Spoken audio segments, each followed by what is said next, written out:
Tem certos dias, quando eu penso em minha gente, e sinto assim todo o meu peito se apertar, porque parece que acontece de repente,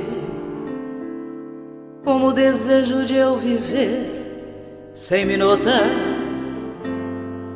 igual a como quando eu passo num subúrbio, eu muito bem vindo de trem de algum lugar, aí me dá uma inveja desta gente que vai em frente sem nem ter com quem contar.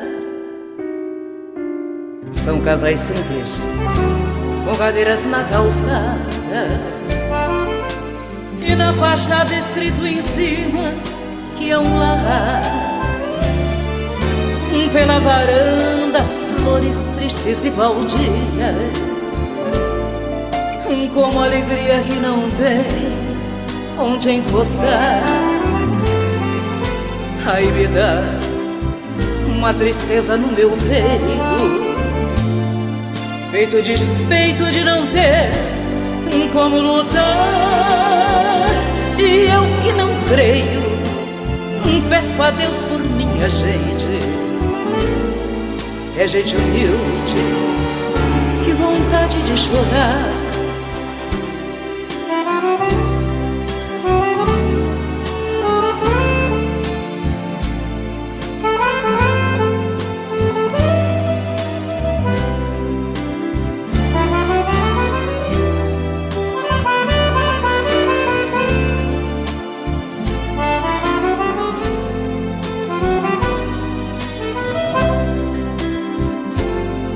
Aí me dá uma tristeza no meu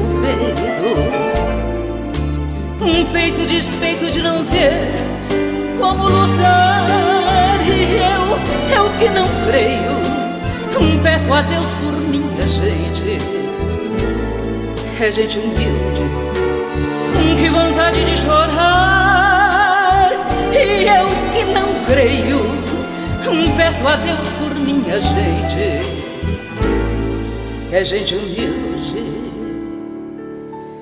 que vontade de chorar.